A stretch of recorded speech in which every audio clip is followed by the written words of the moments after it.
Warahmatullahi wabarakatuh. Alhamdulillahirabbil alamin wassalatu wassalamu ala asyrafil anbiya wal mursalin wa ala alihi washabbihi ajmain. Wa bishrah li sadri wa yassir li amri wa hlul 'uqdatam min lisani yafqahu qawli. Subhanaka la ilma lana illa ma 'allamtana innaka antal alimul hakim. Amma ba'd. Alhamdulillah tuan-tuan sidang pendengar yang dirahmati Allah sekalian, bertemu lagi kita pada kuliah Ma'arif pada petang ini di Masjid Kampung Rincing Ulu. Jadi pada malam ni kita baca hadis yang bertajuk lebutlah 5 perkara sebelum datangnya 5, ya, yang dipetik daripada kitab Tanbihul Ghafilin, iaitu di dalam tajuk rajin dalam ketaatan, muka surat 735 dalam paragraf yang kedua. Kita petik hadis ini daripada kitab ini. Jadi permulaannya hadisnya yang berbunyi i'tanim khamsan qabla khamsin syababaka qabla haramaka wa sihhatuka qabla saqamika wa ghinaka qabla fakhrika wa faraghika qabla syughlika wa hayataka qabla mautika. Yang bermaksud pergunakan kesempatan 5. Maksudnya rebutlah 5. Ya. Pergunakan kesempatan 5, rebutlah 5 sebelum tibanya yang 5. Ya. Mudamu sebelum tua. Dan sihatmu sebelum sakit. Dan kayamu sebelum miskin. Dan masa luang sebelum sibuk. Dan masa hidup sebelum mati. Ini hadis ini yang disebut dalam kitab ini, disampaikan oleh, yang diulangkan oleh Abu Al-Lais As-Samarqandi. Dia berkata itulah firman Nabi SAW. Sebelum itu, sebelum kita memahami tentang maksud hadis ini, jadi dalam paragraf yang kedua disebut di sini, Hatim Al-Azahid berkata, Hatim Al-Azahid berkata 4 macam tidak dimengertikan nilainya kecuali oleh 4. Jadi maksudnya dalam hadis yang rebutlah 5 perkara sebelum datangnya 5 ini, di sana ada penilaian. Penilaian maksudnya kalau kita tak rebut peluang itu, maka akhirnya kita akan rasa kesal, kan? Jadi disebut sini, Hatim ni dia sebutkan di sini, dia kata 4 macam tidak dimengerti nilainya kecuali oleh 4. Contohnya kalau kita katakan wahayataka qabla mautika. Jadi nilai hidup tu dia akan dapat nilainya setelah dia mati. Bila dia mati baru dia dapat menilai tentang betapa nilainya hidup itu. Okey, saya teruskan. Jadi 4 itu dia kata nilai muda tidak diketahui kecuali oleh orang yang telah tua. Maksudnya penilaian waktu muda itu maksudnya tak dapat kita ketahui kecuali kita dah tua. Bila kita tua baru tahu nilai begitu bernilainya muda itu kepada kita. Ya, mungkin dah uzur, dah tak sihat dah kan, baru kita rasa. Itu berkaitan dengan hadis yang kita akan bacakan tadi, kan? Okey. Kemudian dia kata nilai kesihatan tidak diketahui kecuali oleh orang yang sakit. Jadi bila kita sakit baru kita tahu nilai sihat itu. Ya, seronoknya sihat itu bila kita dah sakit, ya. Dan nilai sejahtera, keselamatan tidak diketahui kecuali oleh orang yang terkena bala. Jadi nilai dikatakan nilai kesejahteraan. Dulu kita hidup sebelum Covid ni kan, seronok je. Kan? Seronok. Pergi sana, pergi sini, bebas, tak ada masalah. Kan? Rasa seronok sangat. Ya, boleh berjumpa dengan keluarga, boleh ziarah keluarga, boleh buat macam-macam. Ya, nikmat itu. Tapi bila dah berlaku balak kepada kita, iaitu Covid ini, masa itu baru kita dapat menilaikan, ya, betapa ruginya masa itu. ya, masa kita sihat itu, masa kita yang kita tak COVID itu kan, patutnya masa itulah kita boleh berniaga dengan baik, ya, rajinkan perniagaan kita, taklah malas kita katakan. Pada masa itu bolehlah kita bekerja untuk keluarkan produktiviti kita dengan baik. Tapi bila dah berlaku macam ni, kita rasa kesal yang itu kan. Okey. Kemudian dia kata nilai hidup tidak diketahui kecuali ia sudah mati. Ini disebutkan oleh Al-Hatim Az-Zahid, dia kata. Jadi yang akhir sekali maksudnya nilai hidup ni dapat kita nikmati dia, dapat kita hayati dia bila dah kita mati. Sebab bila kita dah mati, dari sudut amalnya tak boleh kita beramal lagi dah. Kita hanya tunggu masa untuk dihisapkan saja, untuk dikira, dihitung pahala kita yang kita buat pada hari kita hidup di dunia ini. Jadi masa tu tak boleh lagi dah. Masa itu baru kita rasa kesal. Kan? Kita rasa kesal. Rasa kalau sembahyang sunat 2 rakaat pun kita nak, ya. Kalau boleh kita ni, kita tak mau tinggal lah begitu sekali. Maksudnya keadaan dia, jadi kekesalan itu. Sebab apa? Sebab dunia yang kita hadapi itu, ya, dia langsungnya sampai kepada hari akhirat. Ya, sebab tu dia kata ad-dunya mazratul akhirah. Dunia tu ladang, ya, untuk akhirat. Maksudnya kita buat kerja dekat dunia ni, maksudnya mengikut syariat yang ditentukan oleh Allah Subhanahu Wa Taala, perintah-perintah Allah itu, maka itu sebagai aset kepada kita untuk kita mendapat bahagian kita di hari akhirat. Ya, kita kat dunia kita kumpul aset banyak-banyak, kan? Tak tahu kita nak bawa ke mana. Kita kan boleh bawa pergi ke akhirat pun. Kumpul duit kat bank banyak-banyak, kan? Tapi maksudnya yang ni kita tak payah kumpul di bank, ya. Kita buat saja, maka malaikat dah catat dah masuk dalam bank malaikat lah, ya, bank Allah Subhanahu Wa Taala. Sampai kat sana besok dikira aja berapa banyak yang kita ada, aset yang kita ada, dan aset itu menyelamatkan kita. Kalau kita nak beli rumah ke mungkin, ya, apanya boleh lah kalau dunia lah, kan. Tapi akhirat maksudnya aset itu menyelamatkan kita, menyenangkan kita. Jadi pahala itu menyenangkan kita. Jadi ini maksudnya disebut dengan kematian. Maksudnya hidup, ya, tidak diketahui kecuali oleh bila sudah kita mati, baru dapat kita menilai betapa indahnya kehidupan yang Allah Subhanahu Wa Taala bagi jadi kepada kita ini. Ya, Allah kata aku jadikan manusia, ya, kemudian wa ma khalaqtul jinna wal insa illa liya'budun, tidak aku jadikan jin dan manusia untuk beribadat. Tapi kadang-kadang, ya, kita lalai, ya, daripada melaksanakan ibadat kepada Allah Subhanahu Wa Taala itu. Jadi ketika itu kita rasa rugi sangatlah, ya. Kemudian kita sambung lagi. Jadi maka sebab itu Abu Lais ni mengaitkan cerita itu dengan hadis yang 5 tadi, rebut yang 5 tadi itu. Jadi dia kata pergunakanlah, dia kata, maksudnya i'tanim khamsin ba'da khamsin, boleh kata. Jadi pergunakanlah kesempatan, maksudnya rebutlah 5 perkara ni sebelum datangnya 5. Apa dia 5 itu? Yang pertama dia kata, di sana dia kata, ya, mudamu sebelum tua. Seperti dibahaskan tadi, ya, muda sebelum tua, dan sihatmu sebelum sakit. Maksudnya masa muda lah, masa kita muda lah, kita nak buat apa-apa, nak semayang ke, nak buat ibadat ke, sebab masa itu kita sihat, boleh buat. Rokok pun betul, kan? Rokok, sujud pun betul, kan? Berdiri lama sikit pun boleh, kan? Sujud lama-lama sikit boleh, tak pening, kan? Ni kalau bila dah tua ni, sujud lama-lama sikit, lama-lama dia pening kepala kita, kan? Tak sihat, tak sempurna. Jadi bila muda ni, lama mana pun kita boleh buat, sampai terasa kesan sejuknya di dahi kita itu. Ya, bila sujud lama-lama tu terasa kesan sejuknya di dahi kita itu.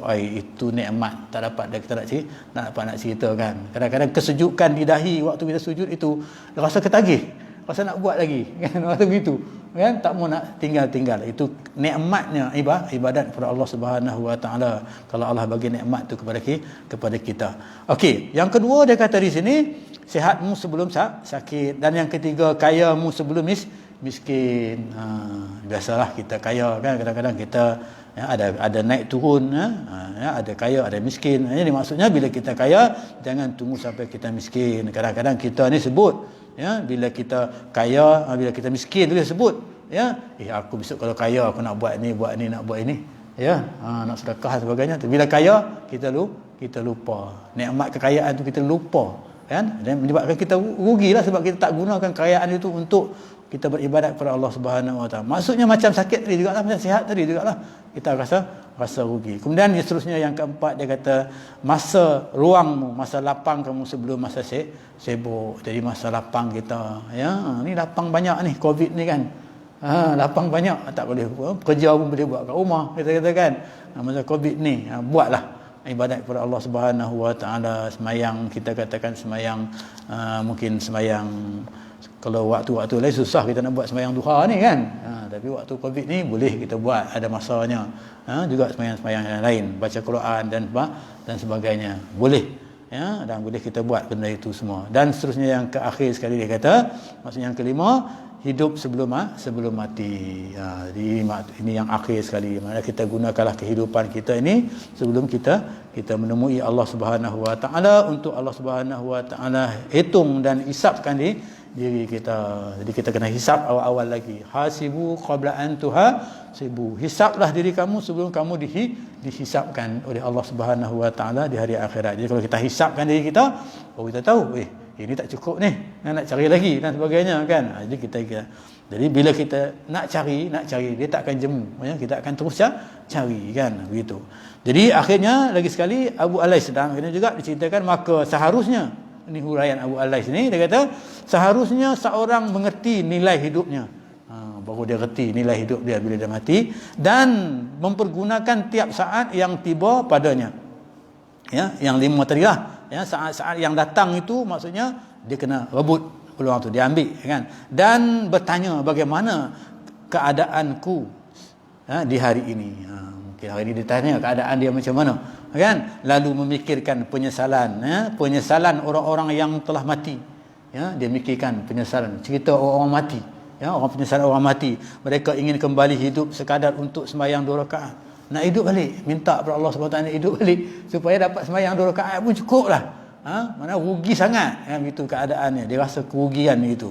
Dan atau sekadar dia kata membaca la ilaha illallah, nak perbaharui, ya, nak jadid iman kita tu dengan la ilaha illallah kan, nak tahlil dengan la ilaha illallah. Hanya hidup tu nak sebut yang itu je, ya. Kenapa? Kerana dia kata nilainya hidup tu sangat berharga. Sebab apa? Nilai hidup itu akan bawa kepada syurga Allah Subhanahu Wa Taala, akan bawa kepada hari kiamat tadi, kan. Dan kini dia kata, ya, dan kini kamu sedang mencapai itu. Kita sekarang ada ruang itu. Kita masih hidup ni kan, kita ada ruang itu. Bila kita ada ruang itu, maka rebutlah, dia kata. Istilahnya kita ada. Dia kata kamu sedang mencapai ruang itu. Maka dia kata rajin-rajinlah dalam ibadat, ya, sebelum tiba masa penyesalan. Jadi masa kita hidup ni, ruang tu kita ada sekarang, ya, jangan kita lepaskan peluang itu. Jadi rebutlah, ya, sekadar yang kita mampu. Dia berdasarkan kemampuan kita lah, kan. Sebab Allah Subhanahu Wa Taala yang jadikan kita berdasarkan kemampuan kita. Ada orang tu mampu khatam Quran 1 hari sekali, kan. Ada orang tu mampu khatam Quran seminggu sekali, ya. Ada orang tu mampu khatam baca Quran mana 1 juz satu minggu, macam kita buat kan, macam kita buat dalam grup masjid kita ni kan. 1 hari 1 minggu kita ambil satu juz, kita mampu begitu. Kita buat sekat yang kita mampu itu. Kalau boleh lipat gandakan lagi, itu lagi baiklah, maksudnya begitu. Jadi itu dikatakan ibadat, kan. Itulah yang dikatakan yang tidak akan rasa kesal kita nanti. Kemudian Abu Lais berkata lagi, Abu Lais ni mengarang, dia kata lagi, mengejar ajal seperti bersiap-siap hendak amal soleh. Jadi bila kita ajal tu, ya, mana kata kita nak bila kita tak tahu bila kita nak mati ni, maksudnya kita kena bersiap-siap kepada amal soleh, kan. Tak tahu, mungkin esok, mungkin lusa, kita tak tahu, ya. Maka ada peribahasa Arab mengatakan, i'mal li dunyaka ka'annaka ta'ishu abadan wa amal li akhiratuka ka'annaka tamutu ghadan. Itu prinsip dia. Maksudnya beramallah dunia kamu seolah-olah kamu nak hidup selamanya. Jadi kita cari dunia ni seolah kita nak hidup selamanya, begitu. Tak ada penghujungnya. Tak mau mati, kita katakan begitu. Tapi mana mungkin tak mati, kan. Itu kerja Allah Subhanahu Wa Taala. Sampai masanya jalanlah kita. Fa iza jaa ajaluhum la yastakhiruna sa'atan. Bila sampai masa, tak tempohlah walaupun satu saat, kan. Gitu. Jadi kena buat benda itu, kena rajinlah dia kata. Bila jadi jangan akhirnya kita akan rasa menyesal kalau kita tak lakukan itu kan. Jadi dia kata soleh, dia kata, dan menjauhilah dari larangan-larangan Allah. Untuk itu dia kata masa kita nak mengejar kita kata kematian itu, antara yang terbaik dia kata kita kena elakkan daripada larangan Allah Subhanahu wa taala. Tegahan Allah itu kita kena elakkan, dan selalu minta kepada Allah untuk menguatkan dan mencapai husnul khatimah pada akhir husnul khatimah pada akhir hidup kita. Jadi maksudnya yang jalannya dia kata yang disebutkan Abu Lai kat sini, iaitu dengan cara kita minta, dengan cara kita ni amal soleh ni nak menuju kepada mendapat nikmat hidup dunia ni kan. Kita sebelum kita mati ni nak mendapat nikmat hidup dunia ni, nak mendapat kata dunia ni, nak menguasa nikmat dunia ni sebelum kita mati ni, maka dia kata di sini kena melakukan amal soleh, kena amilus solihat, jangan kita, dan juga menjauhi larangan daripada Allah Subhanahu wa taala. Dua benda ini mana kata buat amal soleh, kemudian jauh tegahan Allah Subhanahu wa taala. Disebut dalam khutbah Jumaat dia kata apa? Ittaqullah, takut kepada Allah. Jadilah takut kepada Allah itu maksudnya takut jangan kita ni tak melakukan amal soleh. Kita kena buat, dan takut kita ni kut melakukan apa yang ditegah oleh Allah Subhanahu wa taala. Dua ni kita kena takut. Kenapa? Kerana dua inilah yang akan menjamin keselamatan kita di hari akhirat. Kemudian dia kata dalam hal itu maka kita kena juga berdoa dengan husnul khatimah. Allahumma khtim lana bi husnul khatimah. Allahumma khtim lana bi husnul khatimah wa la takhtim alaina ya Allah bisu'il khatimah. Kita minta kita mati dalam keadaan yang baik, dengan kalimah yang mulia, iaitu dengan kalimah la ilaha illallah Muhammad Rasulullah, ataupun dengan kalimah Allah Subhanahu wa taala. Allah, seperti mana kalimah yang disebut oleh Bilal bin Rabah. Tadi Bilal bin Rabah tak mati lagi lah kan, dia hanya sebut ketika dia rasa dia mati dah ni kan, tapi dia sebut Allah bila batu tu ada atas dada dia. Orang kafir Quraisy menyeksa dia kan, atas dada dia sebut Allah. Jadi Allah itu maksudnya orang kata menguatkan keyakinan dia. Seberat batu menguatkan keyakinannya yang menyebabnya dia selamat. Selamat dengan keimanan yang ada kepada dia, dan selamat keimanan itu juga membawa dia selamat kepada hari akhirat. Okey, itulah yang dapat kita sampaikan dalam kuliah Ma'arif pada petang ini. Mudah-mudahan ianya dapat memberi manfaat kepada kita semua, dan marilah sama-sama kita manfaatkan kehidupan kita ini untuk beribadat kepada Allah Subhanahu wa taala. Dan untuk beribadat ini bukan hanya dengan ibadat saja. Selalu saya ulangkan, pekerjaan yang kita lakukan dalam kehidupan kita, kerjaya kita juga dikatakan ibadat. Yang pentingnya kita kena niat itu kerana Allah Subhanahu wa taala. Innamal a'malu binniyat. Setiap amal itu Allah terima dengan niat kita kepada Allah Subhanahu wa taala. Jadi kalau keadaan itulah dapat kita realisasikan dalam kehidupan kita, bukan semayang saja, bukan kita katakan puasa saja, bahkan apa kegiatan yang kita lakukan dalam kehidupan kita dikatakan ibadat. Nabi mendidik kita daripada kita bangun tidur sampailah kita tidur balik semula dengan ibadat. Kita nak tidur kita baca doa untuk beribadat kepada Allah SWT. Nak masuk masjid kita baca doa. Nak buat apa pun kita ingat kepada Allah Subhanahu wa taala. Pasti itu dikatakan ibadat. Maka sebab tu Nabi kata dalam ayat Al-Quran yang menjelaskan kepada kita, yang sebutkan tadi, wa ma khalaqtul jinna wal insa illa liya'budun. Tidak berikan jin dan manusia melainkan untuk beribadat. Ini proses ibadat itu maksudnya bukan ibadat khusus sahaja. Apa kebaikan yang kita lakukan untuk diri kita dan juga untuk orang lain, maka dikatakan ibadat. Ini aset yang penting dalam falsafah kehidupan kita. Mudah-mudahan ianya menjadi kita katakan batu loncatan kepada kita untuk kita merealisasikan kehidupan kita hidup di dunia ini. Maksudnya seperti tadi, jangan kita rasa rugi hidup dunia ni bila sampai hari akhirat nanti. Bila kita laksanakan kehidupan kita dalam bentuk ibadat yang betul, maka kita akan dapat merasai nikmatnya hari akhirat itu kepada kita. Maka sebab itu orang yang beribadat kepada Allah Subhanahu Wa Taala, yang rasa sedap beribadat kepada Allah Subhanahu Wa Taala, mereka tidak rasa takut untuk menghadapi Allah Subhanahu Wa Taala di hari akhirat.